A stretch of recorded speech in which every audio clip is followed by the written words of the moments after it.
అదే RTV app వార్తల్ని క్షణాల్లో చదివే అవకాశం ఉంటుంది. ఒక న్యూస్ పేపర్, ఒక టెలివిజన్ ఛానల్ మీ చేతుల్లో ఎప్పుడూ ఉంటాయి. హైదరాబాద్ క్యాపిటల్ని 10 సంవత్సరాలు కాకుండా ఇంకా కొనసాగించాలి అన్నట్టుగా నేను పెద్దల సభలో ప్రస్తావిస్తానని చెప్పేసి వైసీపీ నాయకులు వైవి సుబ్బారెడ్డి పేర్కొన్నటువంటి నేపథ్యం. మరి ఇటువంటి పరిస్థితుల్లోనే మనకు మాజీ మంత్రి డాక్టర్ సాకేత్ శైలజానాథ్ ఉన్నారు. ఏం చెప్తారు ఆయన మాటలను? ఏంటి సార్, ఎలా చూస్తారు? ముఖ్యంగా వైసీపీ పార్టీ కొత్తగా లేవనెత్తినటువంటి అంశం, ముఖ్యంగా వైవి సుబ్బారెడ్డి మాట్లాడిన అంశం ఎలా చూస్తారు? వాళ్ళంతా కొత్తగా ఈ మధ్యన ఏదో రాజ్యసభలో అయ్యట్లేదు, మళ్ళీ కొత్త ఇంకోసారి 10 సంవత్సరాల క్రితం ఆ రోజునే కోరాం మేము, ఉమ్మడి రాజధాని పెట్టండి దీన్ని అని హైదరాబాద్ని. అప్పుడు వీళ్ళెవరూ మాట్లాడలే, వీళ్ళెవరు సపోర్ట్ కూడా చేయలే ఆ రోజున. పైగా ఈ 5 ఏళ్ళు 10 ఏళ్ళు అసలు మాట్లాడలే. రాజధాని లేని పరిస్థితిని చూస్తూ ఉన్నాం. విశాఖపట్నం అని, అదని, ఇదని, 3 అని, 4 అని, 5 అని మాట్లాడే మాట. ఒక మంత్రి అయితే మరి ముందుకెళ్ళి జిల్లాకు రాజధాని పెడతామని చెప్పి నాకు ఇంకా గుర్తుంది. బహుశా జిల్లా ఇన్ఛార్జ్ మంత్రి అనుకుంటా. కనుక అవన్నీ ఏదో ఈరోజు డైవర్షన్గా మాడే మాటలు తప్పనిస్తే, అంత నిజంగానే అటువంటిది ఉంటే ఆంధ్రప్రదేశ్ గవర్నమెంట్ తరఫున ప్రపోజల్ పెట్టాలి. రాజ్యసభలో ఎత్తుతాను, లోక్సభలో ఎత్తుతాను, బహిరంగ సభలో మాట్లాడతానని కాదు. అదే పార్టీ పాలసీ అయ్యి, అదే గవర్నమెంట్ పాలసీ అయితే దాన్ని గవర్నమెంట్ త్రూ గవర్నమెంట్ ఇంకో 10 ఏళ్ళు పొడిగించడం అడగాలి. అడిగితే ఆ రోజున మాట్లాడతాం. ఈ రోజుకి ఈ రాష్ట్రాలు అన్నదమ్ముల్లాగా విడిపోయినాయి. అలాంటి వాళ్ళు కొద్దిగా బాధ అయినప్పటికీ కూడా అందరూ అడ్జస్ట్ అవుతున్నారు. ఇటువంటి లేనిపోని మాటలు మాట్లాడడం కాకుండా ఆంధ్రప్రదేశ్కు రాజధాని ఏర్పాటు చేయమని కోరుతా ఉన్నా. ఒకటి. రెండవది, పనిలో పని వల్ల రాజధాని కొత్త మాట వచ్చింది కాబట్టి రాయలసీమ ప్రాంతాన్ని కూడా మర్చిపోవద్దని కోరుతా ఉన్నా. రాయలసీమ ప్రాంతం ఆంధ్రుల ఐక్యత కోసం, లేకుంటే తెలుగు వాళ్ళ ఐక్యత కోసం రాజధాని కోల్పోయినాం. చిన్న దాన్ని ఏమంటారు, ఒక చిన్న ఆఫీస్ పోతే జనాలు బాధపడతారు. అడు రాజధాని ఇచ్చేసాం తెలుగు వాళ్ళ ఐక్యత కోసం.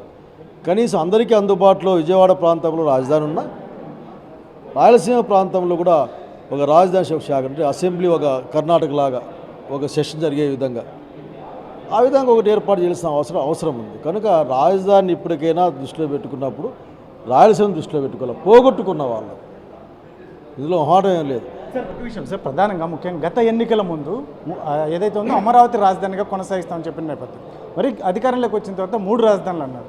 ఈరోజు ఏకంగా ఉమ్మడి ఏదైతే ఉందో హైదరాబాద్ను మరికొంతకాలం పొడిగించాలని ఎలా ఉంటుంది ఇది మొత్తం మీద? ఎందుకంటే ఇప్పుడు ఎలక్షన్ స్టంట్ అంటారా, లేదంటే ఇప్పుడు ఈ రకంగా మాట్లాడడం ఎలా చూస్తారు?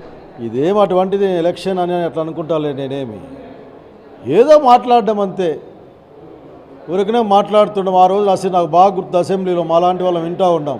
ఏం మాట్లాడుతారు అధికార పక్షం ముఖ్యమంత్రి, అట్లాగే సిబిఎన్ గారు plus opposition leader Jagan Reddy గారు.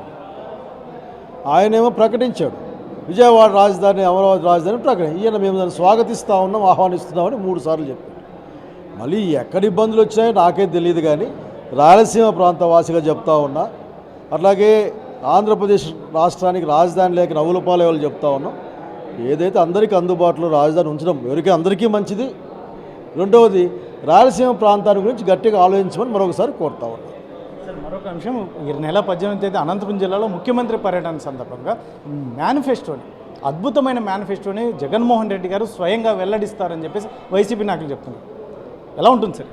వెల్లడించని ఇబ్బంది ఏం లేదు. రాజకీయ పార్టీలు ఏవైనా సరే తమ మేనిఫెస్టోని ప్రకటిస్తాయి.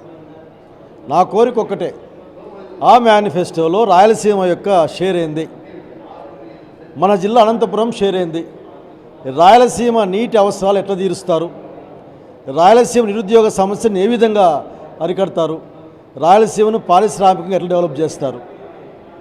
దాంతోపాటు అనంతపురం జిల్లా ఈరోజు జస్ట్ ఫిబ్రవరిలోనే నీళ్ళు లేక ఇబ్బంది పడుతూ ఉంది. మా 100 టీఎంసీల నీళ్ళు అనంతపురంకి ఎట్లా ఇస్తారు, అట్లాగే మా చెరువుల్ని, మా కుంటల్ని ఎట్లా నింపుతారు, ఇది చెప్పండి. ఎండిపోతున్న మా రైతాంగానికి నష్టపరిహారం ఏమిస్తారు? మేమున్నప్పుడు ఎస్సీలకి, ఆ రోజున ఎస్సీ ఎస్టీలకి 100% సబ్సిడీ డ్రిప్ ఇచ్చాం, 90% మిగతా వాళ్ళకి ఇచ్చాం. ఈరోజు పరిస్థితి ఏంది? కనుక ఇవన్నిటికీ అనంతపురం జిల్లా స్పెసిఫిక్గా, రాయలసీమ స్పెసిఫిక్గా వీళ్ళకి నీటి అవసరాలు, ఉద్యోగ అవసరాలు, రైతాంగం అవసరాలు, కనీసం తాగే నీళ్ళు కూడా లేని పరిస్థితి రోజున 10 రోజులకు ఒకసారి, వారానికి ఒకసారి వస్తున్నాయి అనంతపురం టౌన్లో. కాబట్టి ముఖ్యమంత్రి గారి యొక్క వారి పార్టీ యొక్క మేనిఫెస్టో ప్రకటనలో ఈ రాయలసీమ అనంత జిల్లా యొక్క ప్రత్యేకంగా కూడా చాప్టర్ పెట్టాలని డిమాండ్ చేస్తాం. సార్ ముఖ్యంగా ఇప్పుడున్న పరిస్థితుల్లో ఎస్పెషల్లీ మీ రాష్ట్ర అధ్యక్షురాలు వైఎస్ షర్మిల అంశం మీరు తీసుకుంటే ఏకంగా నాయకులు మాట్లాడుతున్నటువంటి భాష ఇటువంటి అంశాల్లో కాంగ్రెస్ పార్టీ మీరు గతంలో పీసీసీ అధ్యక్షులు చేశారు, మంత్రిగా చేశారు. ఇటువంటి పరిస్థితులు దీన్ని ఎలా చూస్తారు? ఎందుకంటే సాక్షాత్తు ముఖ్యమంత్రి దీని మీద కూడా ఏది స్పందించకూడదు, ముఖ్యమంత్రి సభ్యులు సొంత పార్టీ వారు మాట్లాడుతున్నప్పుడు కూడా ఏమాత్రం స్పందన లేకపోవడం ఎలా చూస్తారు? నేనైతే ఆఖరికి నేను 2-3 మామూలుగా నేను తక్కువ సోషల్ మీడియాలో తక్కువ ఉంటాను. నేను ఈ మధ్యకాలం అట్లా చూస్తూ ఉంటే కరెక్ట్ కాదు. సభ్యత సంస్కారాలు లేకుండా ఉండడం అన్నది ఎవరికీ మంచిది కాదు. దాన్ని అప్పటికప్పుడు ఎవరైనా కొద్దిగా ఈలలు చప్పట్లు కొట్టచ్చేమో కానీ సమాజం హర్షించదు. కనుక అందరూ వినడానికి బాగున్న గౌరవమైన భాష మాట్లాడితే మంచిది. ఇది మాజీ మంత్రి డాక్టర్ సాకేత్ శైలజ చెప్తున్నటువంటి విషయం. ముఖ్యంగా ఈ వైవి సుబ్బారెడ్డి ఏది మాట్లాడుతున్నారో అది ఏదో టైంపాస్గా మాట్లాడుతున్నట్టుగా ఉంది తప్ప ఇది ఏమాత్రం అందులో అది ముఖ్యంగా గవర్నమెంట్ పరంగా మీరు ఆ చర్యలు తీసుకుంటే మేము కూడా ఆశిస్తాము. ముఖ్యంగా రాయలసీమ షేర్ కూడా చెప్పాలి. ఇక్కడ ఉన్న పరిస్థితులు, ఇక్కడ నీటి వాటాలు, ఇటువంటి అంశాలను కూడా క్రోడీకరిస్తే చాలా అద్భుతంగా ఉంటుంది. దీన్ని దృష్టిలో పెట్టుకొని ఏదైనా మాట్లాడాలి. కానీ అందులో ముఖ్యంగా మేనిఫెస్టో అంశమైనా కానీ ఏ అంశమైనా రాయలసీమ ప్రాంత షేర్ ఏంది, ముఖ్యంగా అనంతపురం జిల్లా షేర్ అయింది, ఇటువంటివన్నీ పొందుపరచాలి. లేకపోతే కనుక ఎందుకంటే ఇక్కడ ప్రాంత పరిస్థితులు చాలా అధ్వాన్నమైనటువంటి పరిస్థితులు, వర్షాలు లేక రైతులు, ఉద్యోగాలు లేక నిరుద్యోగులు చాలా పెద్ద ఎత్తున ఇబ్బందులు పడుతున్నటువంటి నేపథ్యంలో మరొక వైపు షర్మిల అంశం అయితే మాత్రం ఎవరైనా కూడా రాజకీయాల్లో ఉన్నప్పుడు హుందాగా ఉండాలి అని చెప్పేసి మాజీ మంత్రి డాక్టర్ సాకేత్ శైలజ చెప్తున్నటువంటి పరిస్థితి. కెమెరా పర్సన్ సుధాకర్తో చల్లాకి నాయుడు, RTV అనంతపురం.